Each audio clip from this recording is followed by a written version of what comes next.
Hey guys, Drifter here. Today I've got a very personal commentary for you about my journey into quitting Zoloft. It's now been 1 year since I've quit, and unfortunately I am not done with it, or more accurately, the medicine is not done with me. It's kind of a health update, and it was a video that was requested by some fans, so sit back, relax, and enjoy a very emotional commentary from me. Also, the gameplay is going to be Overwatch today just because I utterly adore Overwatch and I've just wanted to show off some of this gameplay. Let's talk about Zoloft. It's been almost exactly 1 year since I stopped taking Zoloft, more accurately like a year and a week, and it was admittedly against doctor's orders. The doctor actually recommended increasing my dosage, however, I did not wish to do this, and due to some lovely insurance issues in America land, my insurance no longer covered it, so instead of the traditional tapering of 3 months or 6 months, I decided to do it in about 3 weeks. If only I knew then what I know now, I would have done so many things differently, including taking a very different path to tapering. The goal of today's video is to emphasize that prescription medications are not a joke and that side effects that they can give you are quite serious. And it's unfortunate in the United States that doctors and pharmaceutical reps and big companies kind of downplay those side effects and that overprescription of medications is a problem. So the good news is that the major withdrawal effects on me are about 98% over. I still get them a little bit, but by and large, they're completely gone. My doctor originally told me that getting off the medication wouldn't be too hard. It was one of the easiest ones to get off of, but he still recommended tapering because that's better. Side effects or withdrawals were expected to be minimal, and I cross-referenced this with at least 20 or 30 websites I read about online, just medical journals and stuff, and they all pretty much said that it would be minimal.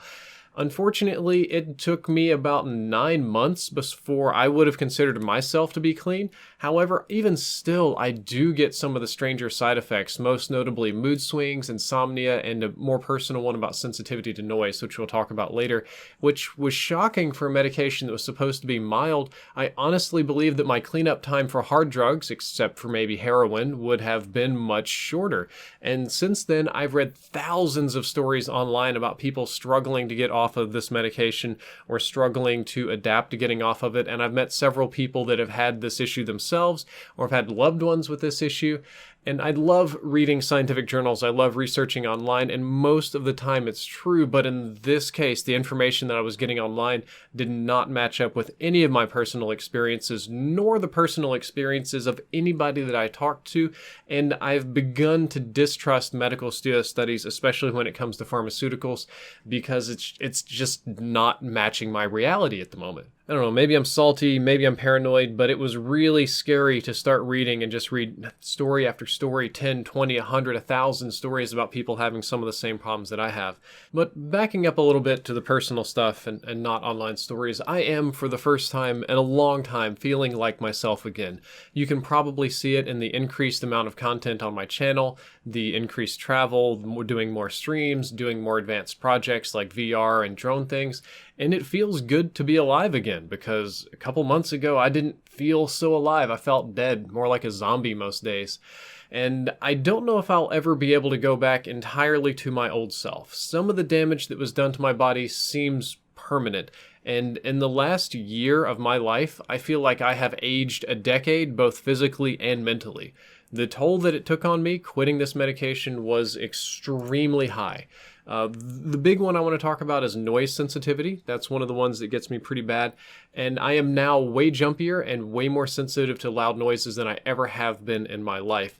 And this has been a lifelong problem with me. I've hated loud noises ever since I was a kid. I have sensitive ears. I don't listen to my Astros very loud.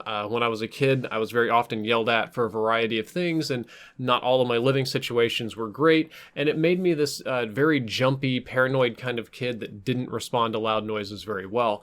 When my wife first met me when I was 18, she said it reminded her of PTSD, and I don't want to say that I have PTSD. I usually reserve that for military veterans, and I have friends that have very bad PTSD, and I don't want to liken my problems to theirs, but it is It is unfortunately similar. However, as I got older, especially in college, it got a lot better. It got almost normal. I was able to handle louder noises, more surprising noises, angrier people. The calmness that I would experience was way, way better.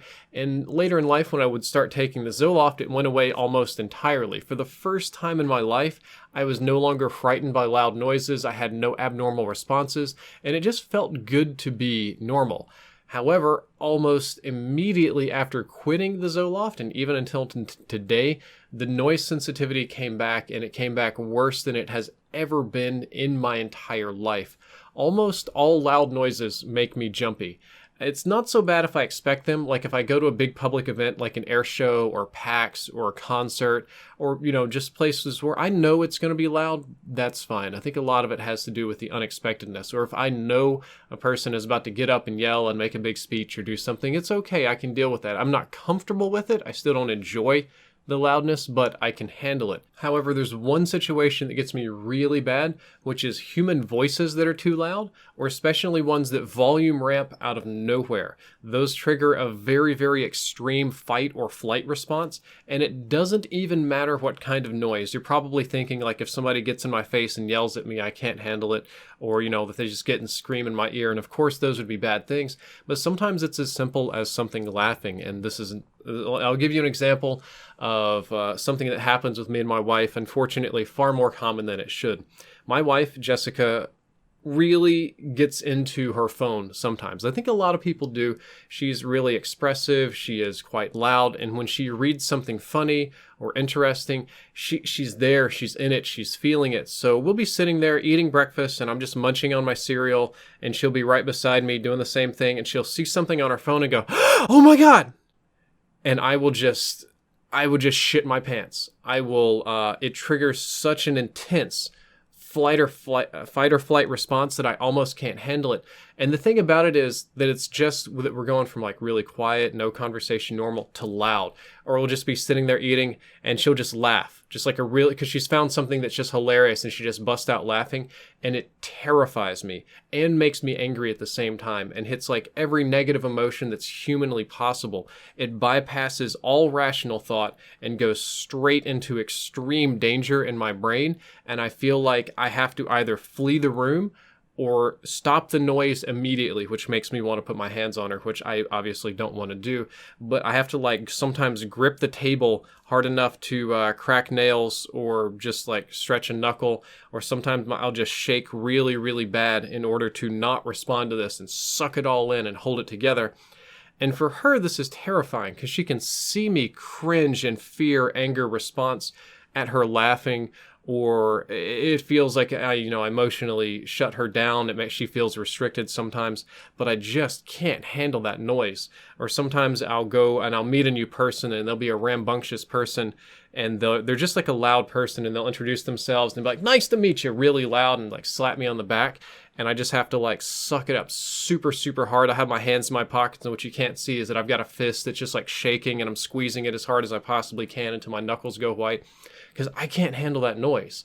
And nothing that I've been able to do has helped. Exposure therapy, practice, meditation, nothing really seems to be working. Everything, it just completely skips all rational thought and goes into, "You are going to die immediately," when I hear a noise like that. And again, that's a problem that I had when I was young. When I was much younger, I used to fight people because of that too. But now that the Zoloft is gone and that the lingering side effects, or the lingering damage, I should say, is there, it's so much worse than it used to be. It's so insanely bad, and I have no idea how to fix that, and it's a really frustrating problem to have. The other major long-term damage from the Zoloft is mood swings without triggers. They're mostly on the more negative end of the spectrum. I'll find myself angry, sad, hateful, jealous, something like that.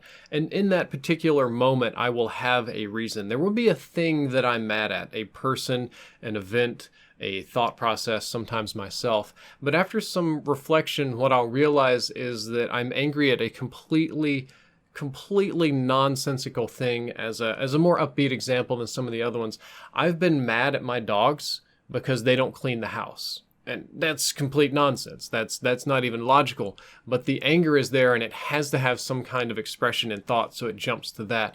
But the mood will also go really positive, really happy. I'll just go from being super angry and hateful to motivated, excited, rambunctious, playful, energetic, anything like that. I'll feel like I can take on the world, and then it'll go back down into something like depression, and then it'll swap right back out to like you want to work on 15 videos today. And it can ramp pretty quickly as well. It's a little bit more on the negative side of things. I'd probably say it's an 80-20 or 75-25 balance, but these cycles can be as short as 15 minutes. Thankfully, this isn't every day. This is more like a once a week, 2-3 times a month kind of thing. But there will be a day where I just wake up and my mood is on a roller coaster. Every 15, 20, 30 minutes, an hour, something like that, it's completely different. And it's super, super hard to control myself. I can do it, and it helps that I understand mood swings and that I understand how the chemicals in my brain work and how they trigger certain responses and balances. But it's difficult to keep your mind from cycling, and it's sometimes difficult to notice the changes happening. And this is pretty bad. It's definitely a quality of life decrease for me. It prevents me from enjoying some things on some days. It prevents me from thinking clearly some days. And it prevents me from being able to guarantee my own behavior in all situations. So that just generally sucks, and it's hard to deal with. And again, not much has really helped me with that either. I feel like the price of quitting Zoloft was just a portion of my soul, like my actual soul. I don't know what percentage or what portion, but I feel like that medication just grabbed a part of it and cracked it off and just left. And now I've got most of what I was, but still just a part of it left over behind. Maybe I need more time to fully rebalance. Maybe I need some kind of therapy, some kind of work to do, or new medication. I don't know. Only time will tell. But it's rough, and it's frustrating to me, and it's scary to me to think that these kind of damages might be permanent, that I might not ever get over the loud noises, that my mood might not ever fully stabilize, that I might just have to deal with this indefinitely, and that would suck. But it's a real possibility. So at the end of the video, and the reason I did this, other than the fact that just some subs wanted to hear about it, I want you all to keep in mind that some people, and many people actually, need medication for various things. Some people have imbalances in their brain chemistry, and getting the right medication to help them live their lives with clarity and happiness is okay. That's not a bad thing. But when it comes to you and your decision, I want you to just keep in mind that it's a much more serious choice than a lot of doctors play it out to be. My doctors made it seem very, very mild, and all of the things I read online made it seem very mild and simple and easy. But that wasn't the case. You just need to keep in mind that you're gambling with your very being on this one, and be mindful of side effects, because overprescription of medication by lazy doctors and downplaying of side effects by big pharmaceutical companies is a big issue in the United States. And this is just my small part of that very, very big story. Guys, I hope you enjoyed this video. I hope you learned something useful. If you did, don't forget to like, favorite, and subscribe. Drifter out.